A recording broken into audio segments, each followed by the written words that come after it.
Author Pamela Katz is a truly extraordinary force in literature and film. She's a professor at NYU's Tisch School. She's written a novelization of the life of Lenya, one of the three women we're going to be discussing tonight, as well as having collaborated with what I'd like to call one of the guiding lights of the new German cinema, Margarethe von Trotta. Together they collaborated on the films Rosenstrasse, The Other Women, and a film that came out last year, Hannah Arendt, which was named one of the top 10 films of 2013 by the New York Times, among others, and it certainly made my list as well. But tonight is about her new book, The Partnership, Brecht, Weill, Three Women, and Germany on the Brink. In addition to a deep analysis of the collaboration between the studious, disciplined Weill and the anarchic yet rigorous Brecht, Katz also brings to light the valuable contributions of three women, Helene Weigel, Lenya, and Elizabeth Hauptmann. I hope I'm saying those right. And highlights their contributions to the rare genius and creative alchemy that really was at play in the works of those two fantastic men. So without further ado, will you please join me in welcoming three people. Our singer Caroline Kohler, she's the founding director of Cabaret Collectif. Benjamin Ickes, who will be joining her on accordion, and as I said, author Pamela Katz.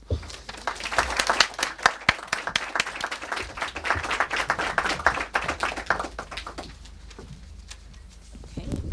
We have to look. Can you hear me all? Yeah, okay. First of all, thank you very much for the invitation to come to this amazing bookstore. I don't think there is a bookstore this big and this beautiful in all of New York City, so a pleasure to be here. You described the book very well, so I'm going to I'll introduce it a little more briefly. Just to say that the core of the book is really, it's a relationship book, and it's the relationship between the poet and playwright Bertolt Brecht and the composer Kurt Weill. For those of you here who don't know, that's the legendary duo responsible for the Threepenny Opera and a good deal more. And it is, of course, also about the three women and their interactions. But between the two men, and what the book really tries to portray is that their artistic flame between them was as hot as their personal relationship was cold. That's often the case. It was especially the case between the two of them, and that was one of the aspects I found very fascinating. So in order to give you the arc of the book, to give you a sense of their tempestuous time together, I'm going to read selections that I have here from several sections, and it's going to highlight the essential moments between them. And because we're lucky enough to have the two wonderful performers, acclaimed Karen Kohler and this fantastic accordion player who I've just met, Benjamin Ickes. I have the privilege of actually being able to say it was a really great song, and then you get to hear it, which is something I struggled with in the book so much, to make people hear the music and see the theater. So for me, it's a huge pleasure to have these great musicians with me. Okay, so I will begin at the beginning. When Brecht and Weill first met in Berlin in 1927 at the famous theater haunt known as Schlichter's, they were two equals on the road to reinvention, like-minded rebels in search of revolution, although one looked the part far more than the other. The 27-year-old Weill was short, bespectacled, and prematurely balding.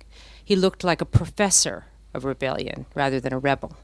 29-year-old Brecht was intrigued by this revolutionary in disguise.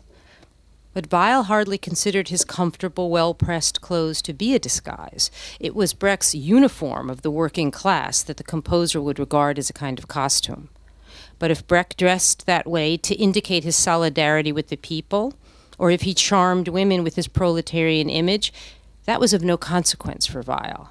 It was Brecht's book of poetry, which, like his jacket and cap, was bound in black leather, that was far more intriguing than the poet's appearance.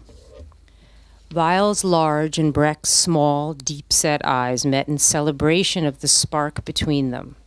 Surface appearances were nothing compared to the artistic alliance they so quickly forged. And even in the electric city of Berlin, no one could have predicted the high voltage of their encounter. Weill's imagination, which he likened to an airplane, took off when he read a beguiling poem written in English titled Alabama Song. This was the first collision between poet and composer, and it launched a partnership that was as stunning as it was to be short-lived. Now, Alabama song.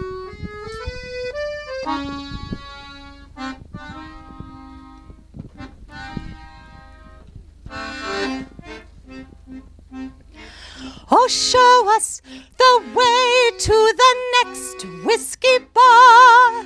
Oh, don't ask why.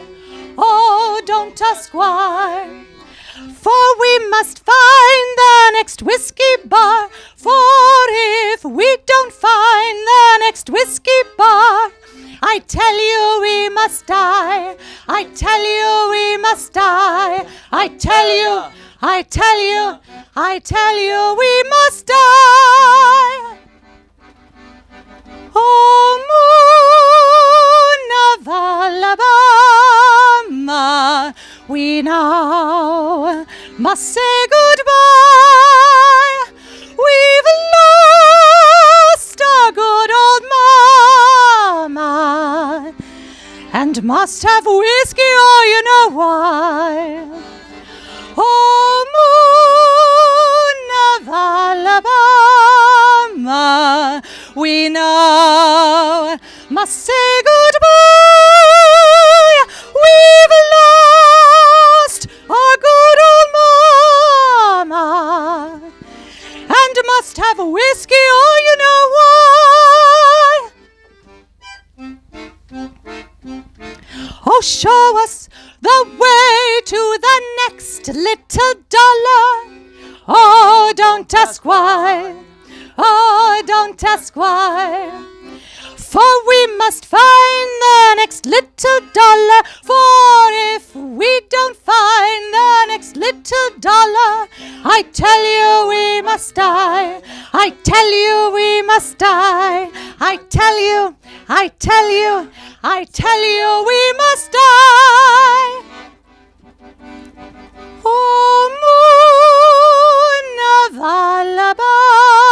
Alabama, we now must say goodbye. We've lost our good old mama and must have dollars, oh, you know why. Oh, moon of Alabama, we now must say goodbye. We've lost our good old mama and must have dollars, oh, you know why.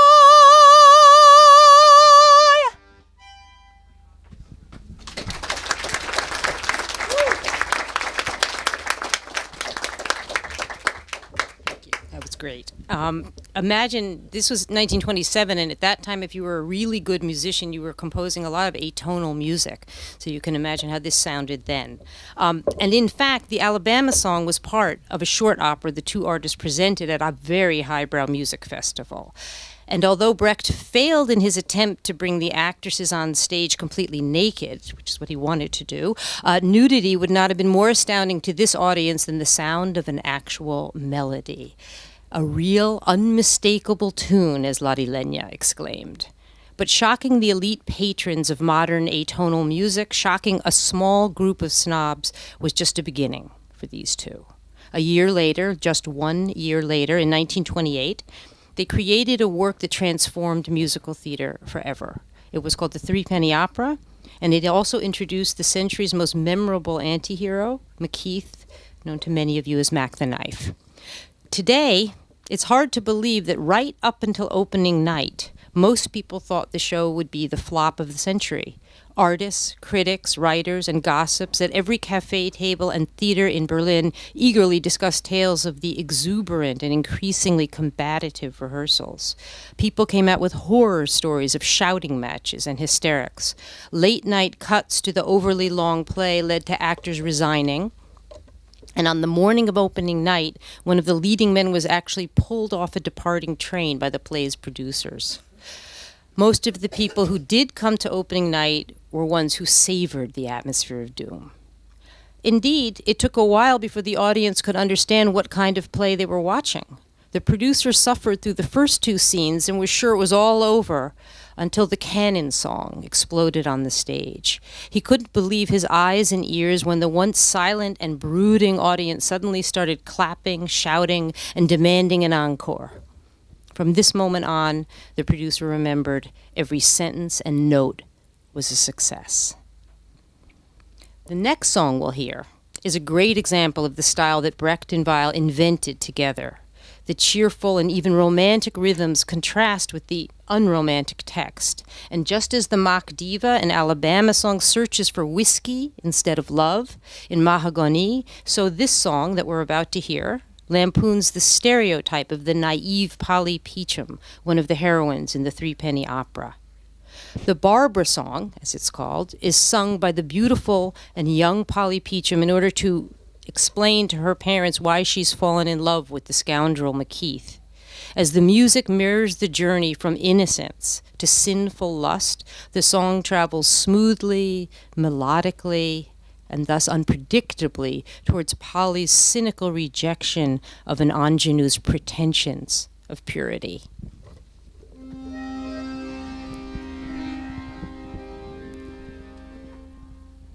I used to believe in the days I was pure, and I was pure like you used to be. My wonderful someone would come to me someday, and then it would all depend on me. Is he a good man? Is he a rich man? Wears a fine cravat, smokes a cigar.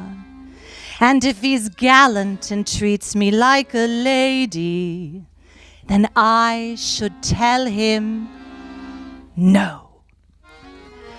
Chin up high, keep your powder dry, don't relax or go too far. Oh, the moon is gonna shine so long. Keep that little rowboat cruising on and stay perpendicular. Oh, you can't just let a man walk over you.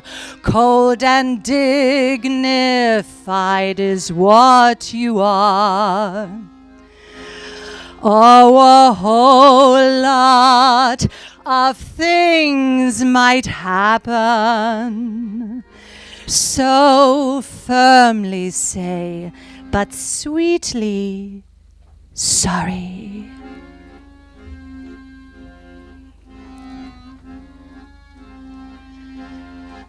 One day comes a man, but what kind of a man?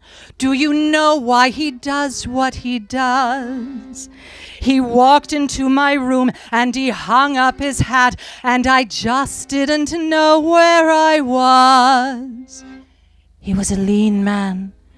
He was a mean man, didn't own a cravat, smoked no cigar. And God knows he didn't make me feel a lady. There just wasn't time for no. Chin up high, my chin was down my shoes, and I relaxed, but far too far. Oh, the moon kept shining on, the way the night was rowing, and I was so gone, and so not perpendicular. So you let a man just walk right over you, who says dignified is what you are. Oh, a wonderful lot of terrible things did happen. And now it's you can tell me sorry.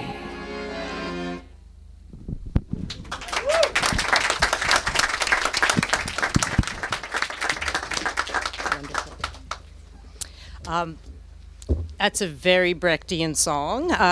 In his piercingly witty way, this particular song shows how the character of Polly, as an innocent woman who gleefully abandons her innocence, could go far to expose the kind of hypocritical bourgeois morality that Brecht had been satirizing for as long as he had been writing.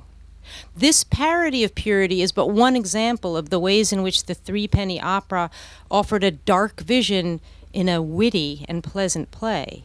If Macheath is a murderer in gentleman's clothes, the Threepenny Opera is a scathing indictment of society that was shockingly fun to watch. Threepenny established, and this was something very new in 1928, that it was possible to be simultaneously entertaining and intelligent. And in fact, the play was instantly all the rage and permanently sold out. But Brecht and Weill's instant and overwhelming success immediately caused creative and personal problems between them. They'd been determined to reach a mass audience, and the broad appeal of their first collaboration had pleased them both. But Weill enjoyed his success and believed it would offer him artistic freedom. Brecht was too embarrassed to celebrate a popular success. He wasn't sure if the commercial triumph of Threepenny heightened or diluted the social satire. Had Brecht and Weill's intentions triumphed or simply been misunderstood? What was Brecht to think when he noticed with dismay that in Berlin it quickly became fashionable to dress like a pimp? Even more ironic, Brecht and Weill were becoming rich because of their devotion to art for the common man. This was a dilemma that one of Berlin's rather astute beggars saw most clearly of all. Shortly after the play had opened, Lenya went for a walk in the Tiergarten, and she recalled, "I unthinkingly passed a seemingly blind man who called after me, 'Fräulein Lenya, is it only on the stage that you notice a blind beggar?'" The beggar's wit crystallized Brecht's burning question. How can a drama be both entertaining for all and still inspire meaningful changes in the society it exposes on the stage? Thus, the raging Threepenny fever, as it was called, pushed Brecht and Weill in opposite artistic directions. Brecht wanted to use their breakthrough as a hammer to smash the operatic form to bits. In fact, to smash all elite forms of culture to bits. Weill wanted to continue transforming the opera to reinvigorate its popular appeal. If both men were wondering where to take this audience next and were in fact coming up with conflicting destinations, neither of them spoke openly about it yet. They were frozen in the spotlight, and they hoped their next musical play, in attempt to perpetuate the success of Threepenny, could be a way for them both to continue the glorious present. In part because the partnership was beginning to unravel as the new play, called Happy End, was written and performed. In part because Brecht sabotaged the opening night. Little is remembered of this work beyond one song.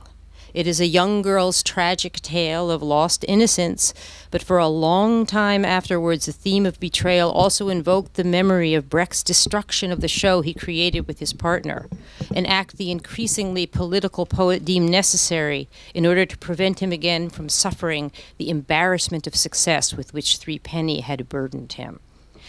This particular song swept the world, and I think many of you here will be quite familiar with it from a variety of different artists, and that's why we're daring to do a lot of it in German.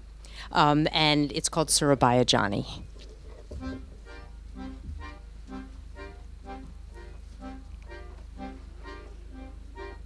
Ich war jung, Gott ist 16 Jahre. Du kamest von Burma herauf. Du sagtest, ich könnte mit dir gehen. Du kämest für alles auf. Ich fragte nach deiner Stellung. Du sagtest, so wahr ich hier stehe. Du hättest zu tun mit der Eisenbahn und nichts zu tun mit der See. Du sagtest viel, Johnny, kein Wort war wahr, Johnny. Du hast mich betrogen, Johnny, zur ersten Stund. Ich hasse dich so, Johnny, wie du da stehst und grinst, Johnny. Nimm doch die Pfeife aus dem Maul, du Hund. Surabaya Johnny, warum bist du so roh? Surabaya Johnny, mein Gott, und ich liebe dich so. Surabaya Johnny, warum bin ich nicht froh? Du hast kein Herz, Johnny, und ich liebe dich so. Zuerst war es immer Sonntag, das war, bis ich mitging mit dir. Aber dann schon nach 2 Wochen war dir nichts mehr recht an mir. Hinauf und hinab durch den Punjab, den Fluss entlang bis zur See. Ich sehe schon aus im Spiegel wie eine 40-Jährige. Du wolltest nicht Liebe, Johnny, du wolltest Geld, Johnny. Ich aber sah, Johnny, nur auf deinen Mund. Du verlangtest alles, Johnny, ich gab dir mehr, Johnny. Nimm doch die Pfeife aus dem Maul, du Hund. Surabaya Johnny, no one's meaner than you. Surabaya Johnny, my God, and I still love you so. Surabaya Johnny, why am I feeling so blue? You have no heart, Johnny, and I still love you so. Ich habe es nicht beachtet, warum du diesen Namen hast. Doch dann entlang der ganzen Küste warst du ein bekannter Gast. Eines Morgens in einem Sixpence-Bett werd ich donnern hören die See. Und du gehst ohne etwas zu sagen und ein Schiff liegt unten am Quai. Du hast kein Herz, Johnny. Du bist ein Schuft, Johnny. Du gehst jetzt weg, Johnny. Sag mir den Grund. Ich liebe dich doch, Johnny. Wie am ersten Tag, Johnny. Nimm doch die Pfeife aus dem Maul, du Hund. Surabaya Johnny, warum bist du so rot? Surabaya Johnny, mein Gott, und ich liebe dich so. Surabaya Johnny, warum bin ich nicht froh? Du hast kein Herz, Johnny, und ich liebe dich so.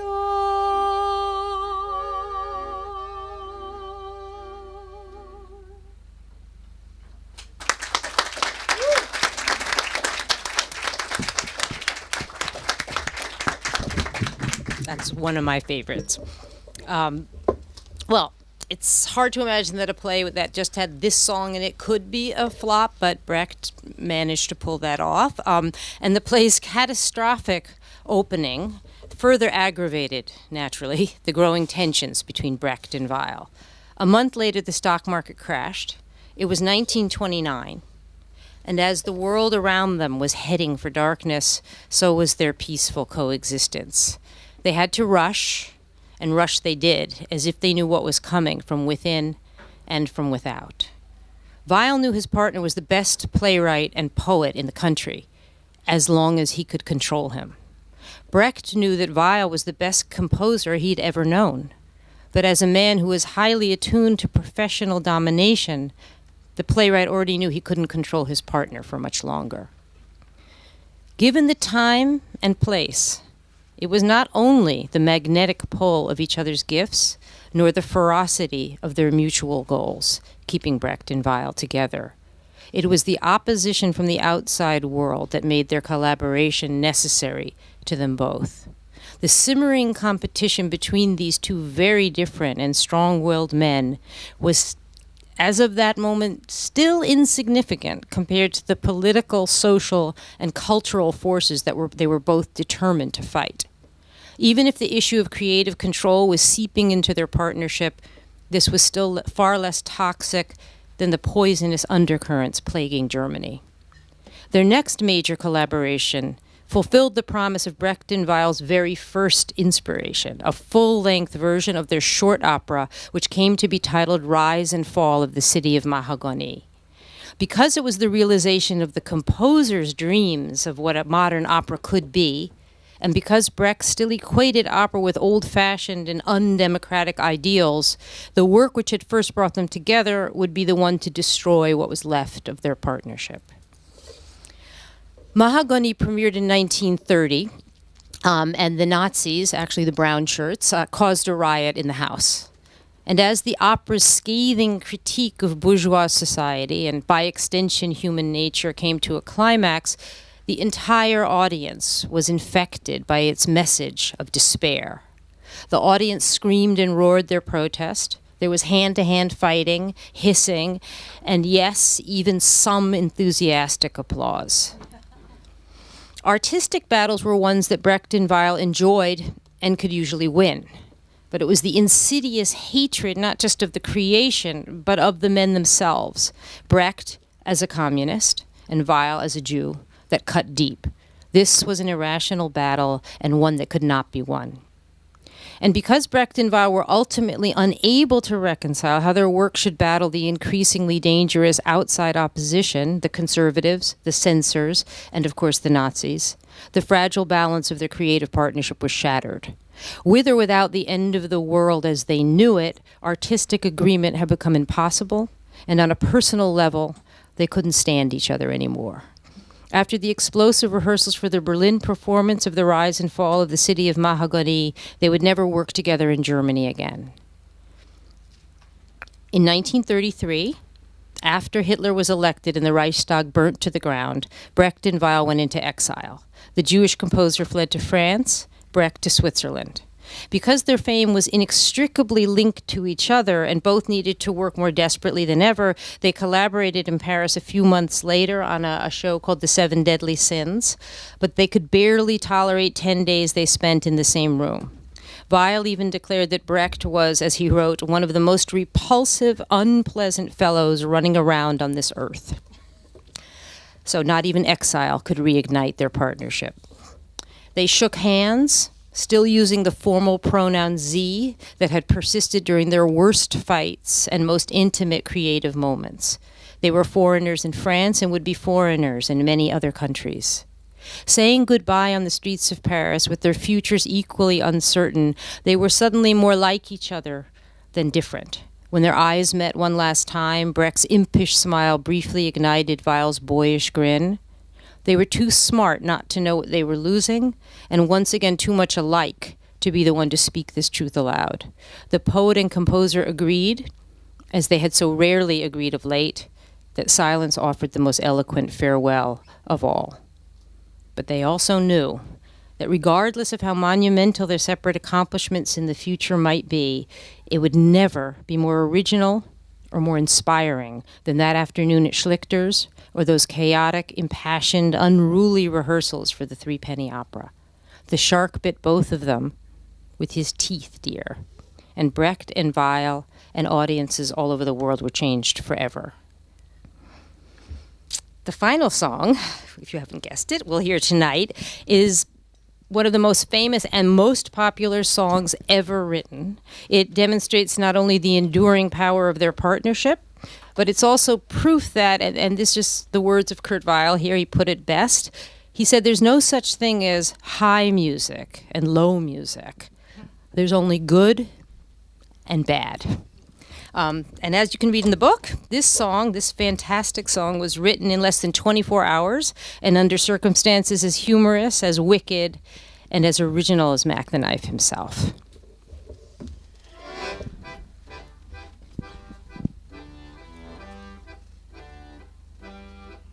Oh, the shark has pretty teeth, dear, and he wears them pearly white. and a jackknife has Macheath, dear, but he keeps it out of sight. When the shark bites with his teeth, babe, scarlet billows start to spread. Fancy gloves, though, where's Macheath, babe? So there's never a trace of red. On the sidewalk, Sunday morning, lies a body oozing life, and a man goes round the corner. Could that someone be Mack the Knife? On a tugboat by the river, don't you know, a cement bag is drooping down. The cement's just for the weight, dear.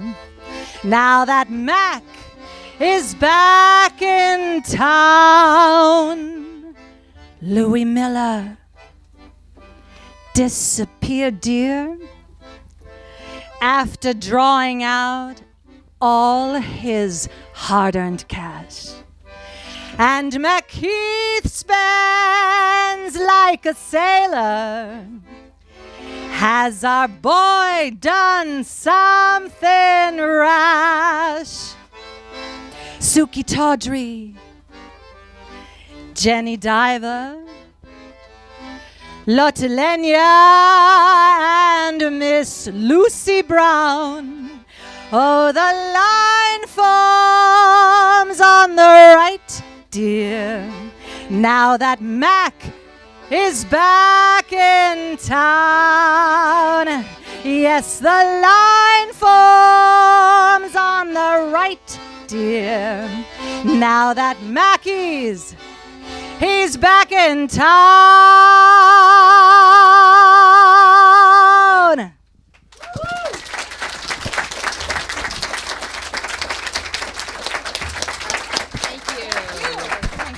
Thank you.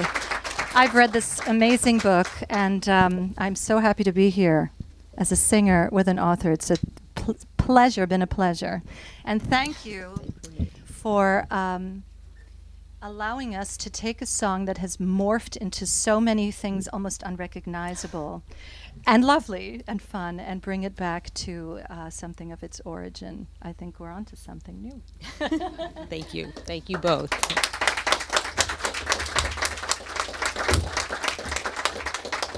All right, so if anybody has any questions, feel free to approach the mic. Hi. You mentioned, I believe, that Brecht sabotaged. You mentioned that Brecht sabotaged the opening night of their second major opera. I'm curious, how did he do that? I could answer read the book, but I'll give you a little summary. That it wasn't an opera, actually. And here's the thing. It's the Threepenny Opera is often called in academic books, it's a play with music, because it wasn't quite an opera. And same with Happy End was a play with music. It's hard to imagine that this form of musical comedy, which, you know, through Sondheim and others is just typical to us, was an emerging form at that point in the way that they did it. But it was called Happy End. And what I will tell you is that they didn't have the third act of the play up until nearly opening night. There was a variety of problems, which you can read about. And in lieu of a third act, Helene Weigel, who played a leading role, who was Brecht's wife and an excellent and wonderful actress in her own right, she pulled a little piece of paper out of her pocket and read a somewhat Marxist-sounding manifesto in 1929 in the fall in Berlin, and that caused a kind of riot in the house. The sad thing was it was a play that was about the Salvation Army aligning themselves with gangsters, and it was written before the story that Guys and Dolls was based on, and it had a political message done in the way that Brecht and Weill do best, in that it wasn't didactic in any way, and it was sort of a pity that this happened and caused this outright fury. So there's a lot of details around that event and why it came about in that way, but that was how the play was sabotaged. I think it ran for 14 performances and closed, but Surabaya Johnny and the Bilbao song both long outlived the play, and it's sometimes revived. Meryl Streep was even in it once, about 30 years ago. All I've read so far of your book is the jackets, front and back, and but it certainly intrigued me. The three women. How did the three women, wife, and mistress, play into this? Lotte, Lenya, and Elena. Is that What roles? And then I have a final question too, just to get it out now. I was also intrigued by the idea that your sort of dotted, schottish-like presentation of Mack the Knife was original. That's great. I loved it, and I thought it was really great. And I'd like to hear anything you know about that, and how it changed over the years or whatever. But the three women, that's seems intriguing. Like it played into their animosity or not? Or? No. All three of these women played a direct role in the work of Brecht and Weill. There were many others as well. I focus on Brecht and Weill's partnership, and therefore I focus mainly on those three women. Lotte Lenya was a performer and a singer, and she was also Kurt Weill's wife. Interestingly, not at all a trained singer. She couldn't. And Kurt Weill said that no composer should be married to a woman who can read music. She was very naturally gifted, and is known for her very 3 octaves below laryngitis voice, but began as a very high and beautiful and natural and untrained soprano. So early recordings, because they're early, they still sound a little squeaky, but you can hear the beautiful high quality of her voice. So she did perform in the Threepenny Opera and then other shows as well. However, she was also a kind of muse for him. Lotte Lenya came from a very rough background, and Kurt Weill was a well-raised, educated Jewish home, son of a cantor. Bertolt Brecht was also raised in a very upper middle class home. And when you're trying to make contact with the people, it's often good to know one or two. And Lenya was the people writ large. So she had a huge influence and was instrumental in introducing Weill to different worlds and kinds of music that he might not have otherwise had the opportunity to encounter. Helene Weigel, who was Jewish, Brecht was not. He's often thought of as Jewish, but he wasn't. He was Protestant and half Catholic. Helene Weigel was Jewish and an actress in her own right before she met Brecht, and then became, so to speak, one of his actresses. She's quite famous in this country, mostly for her mother, Courage. If you saw the image of her, which she played later in the 50s, it doesn't play a role in the time frame of my book. But she was an actress in her own right, but also went on to lead the Berliner Ensemble when they came back to Germany after the war. So she was a brilliant actress. She did sing, though wasn't really a singer, but she sang the songs that were in, for example, Mother Courage has songs. Elizabeth Hauptmann was the first female collaborator in German. You say Mitarbeiter. It was a big problem for me because Mitarbeiter is collaborator, and it's not a word you want to use so many times in a book that takes place in Germany. But it was the direct translation.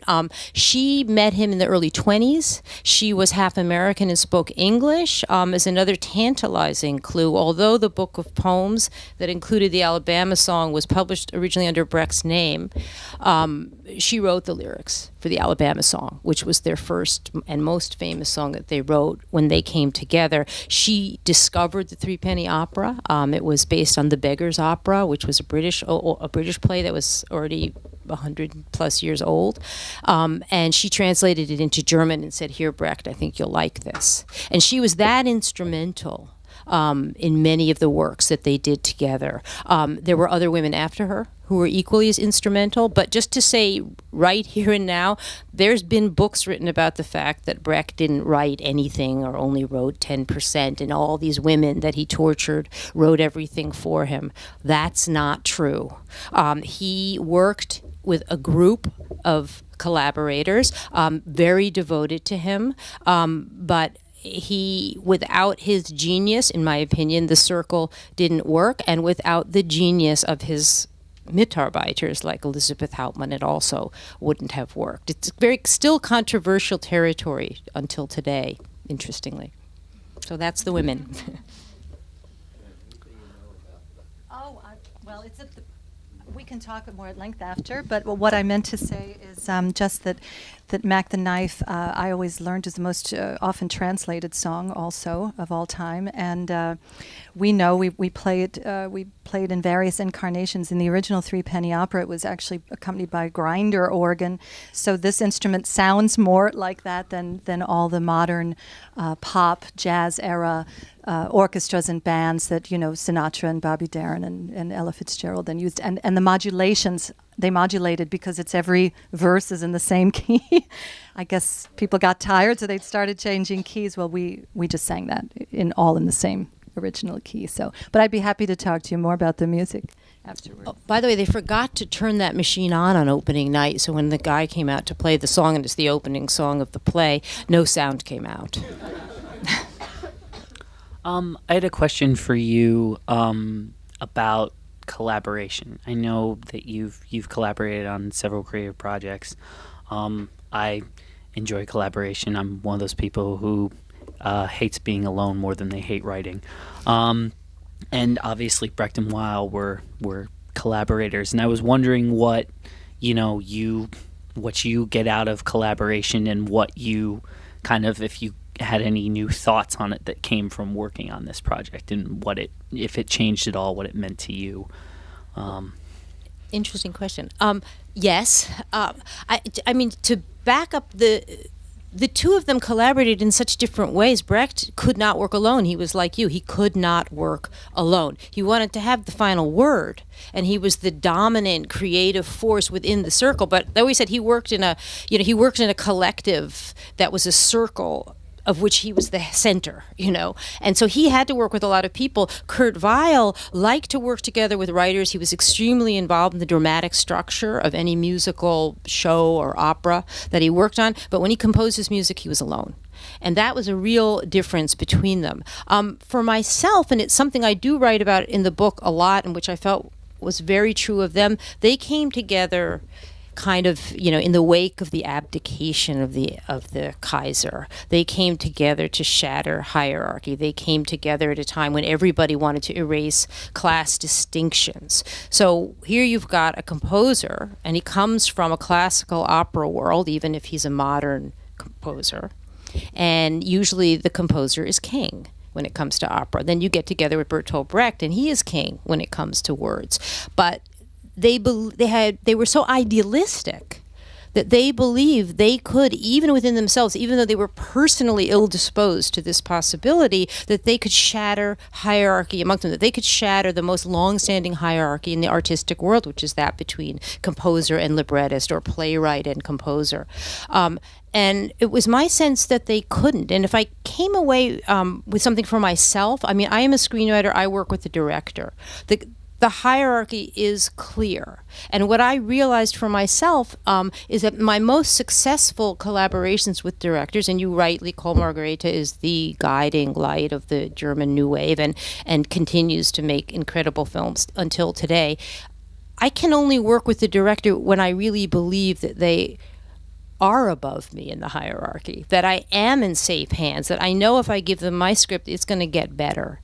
And when it doesn't work, when I just have to blindly tell myself they're the director, I am obedient, but I'm not happy. So I want somebody whose place in the hierarchy they actually merit.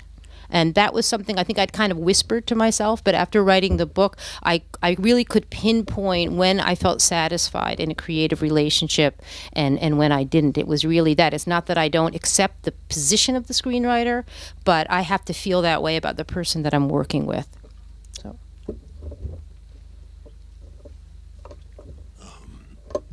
Let's see. I got two things.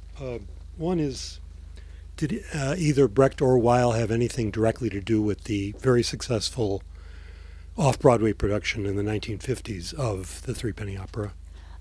Yes and no. Brecht did not have anything to do with it. He was by that time back in Germany, actually in East Germany. The way in which Weill had an influence on that is he had actually prevented several productions from happening earlier because he had felt that the adaptations weren't right, the people involved weren't right. Blitzstein, who did the translation, which really put Threepenny on the map in America, had been desperate to do this and desperate to do this, and he tried and he tried and he tried, and one day he called up, and it was shortly before Weill died, so it was just on time, and said, "I've got it, I think I've got it." And Weill said, "Lenya, take the other phone."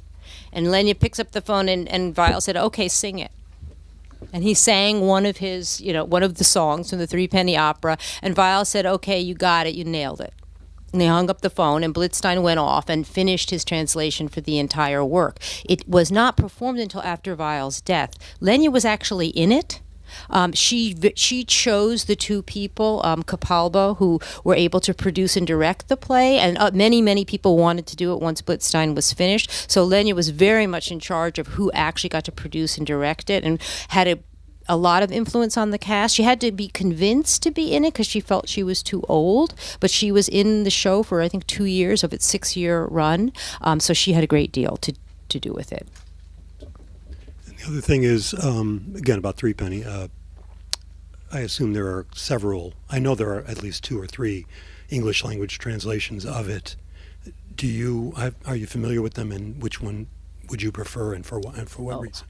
I wouldn't. I think there are 8 actually, although probably only 2 or 3 that we know. I am not an expert on which one is more wonderful than the next. I can tell you that in writing about it, for example, when you wanted to quote lyrics from the songs, I was often quoting, for example, the John Willett lyrics, because they're very literal to the German. So when I was trying to talk about what is Brecht doing, what is he saying, how did these lyrics contrast and conflict with the melody, I used the literal translations, but as probably you could discuss with these experts here, those aren't always the singable translations. And I believe that we were talking about this with the Barbara song, for example. The Barbara song is supposed to be, and I told him no, and I told him no, and I told him then yes.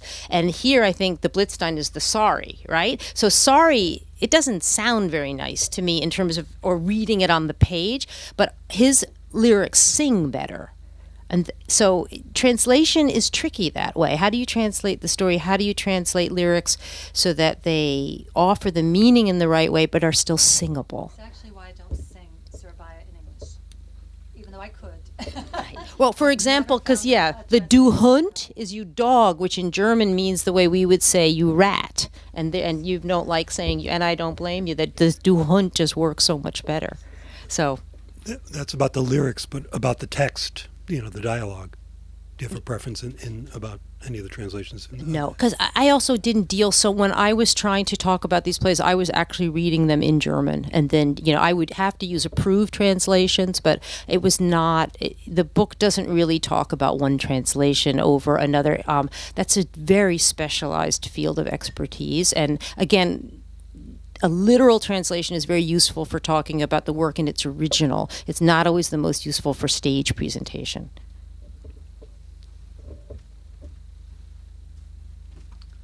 I had another question for our performers. I was wondering what, Brecht and Weill's songs mean to you guys, and how that inspires you for singing and for performing and everything, and just kind of what those songs, you've probably been singing them for a while and playing them for a while, and kind of what they mean to the both of you.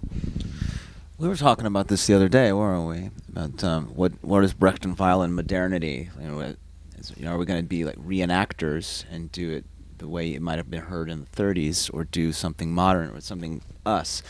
For me, I always listen to Kurt Weill's music, whether it was with Brecht as his collaborator or somebody else, as counterculture, whether it was counterculture then or as counterculture now. And like the Barbara song is it's a very punk rock way of telling your parents, don't worry, because I'm going to be bad no matter what, And Mack the Knife, like Pam says, kind of the anti-hero of the 20th century. So that's what the music always meant to me, no matter what decade it was being performed in. It is just, punk rock before there was punk rock. And And you said it early when you were introducing, I think, the first, what Barbara's song about this. It's so delicious for a singing actress, which I consider myself to be, equally drawn to the drama as music, to have these wonderful, usually really beautiful melodies juxtaposed with mostly very racy or nasty texts. I don't know of many people that do that even now. So I always say in Weill, because I'm the musician going for him, I found a voice for all my women, is what I like to say.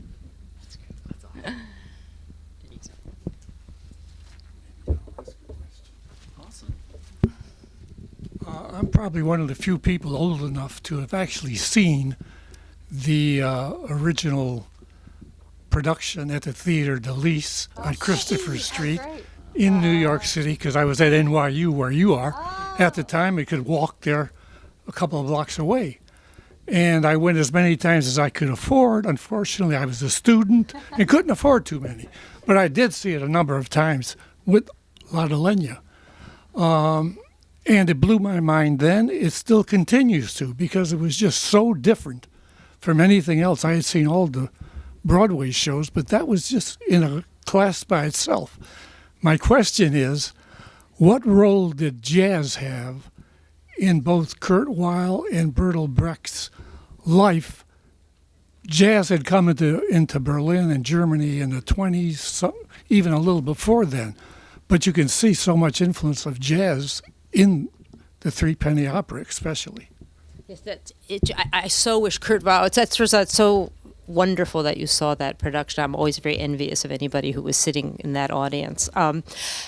Jazz. I was just telling our performers a story about on March 14th, 1933, shortly before the first production of the Threepenny Opera in America, which was a huge flop. I always say it was the review read it was as humorless as Hitler. But prior to that terrible event, and already after Weill was in exile from Germany and wondering where he was going to go, he was desperately trying to get over to America so that he could control. He liked to control his music. He could control the arrangements of his music. And he wrote a letter to his publishers saying, somebody has to explain to them that it is not jazz in the traditional sense. It is a completely new form of music which incorporates some aspects of jazz, some elements of jazz, but it's not like what they think of as jazz, and I really have to be there. And I thought of that as you were speaking, because my thought when he wrote that letter was, the Reichstag burnt a month ago. You had to leave your house and your scores behind overnight, and that's what you're worried about? However, he was worried. So yes, they were going back before jazz, they were very enamored of America. That was the moment in the 20s where, the sounds were starting to float over. So when he started weaving what we would call jazz, foxtrot, cabaret, into the classical music, that was something that, of course, Stravinsky had started, and he adored Stravinsky and had heard him do that. And then he did it very much in his own unique way. And please add to this if you can, because when I spoke to musical people about what was it he was doing that was so modern with these different sounds, because it's one thing to weave sounds, but it seems like if you're weaving existing elements, that's one thing. But he created something new. And what I was given to understand is that he would follow chord progressions that we could recognize, but then all of a sudden he surprises you and does something very unchord-like, which was my layperson's way of describing it.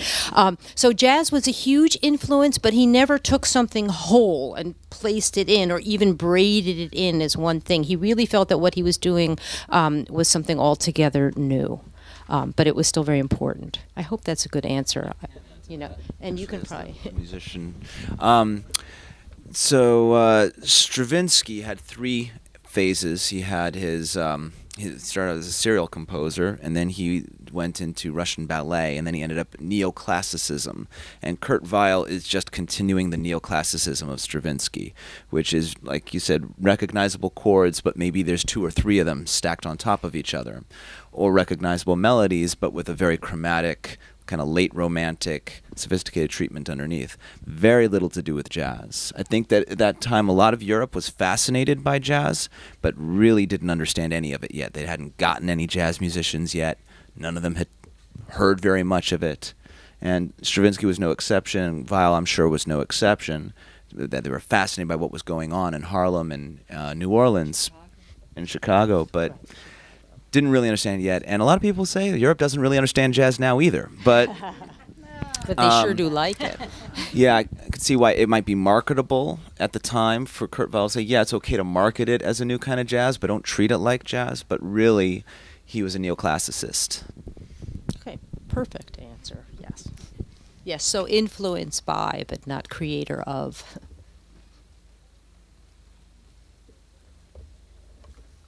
All right. If that's about it, I'd just like to thank our performers and our author tonight.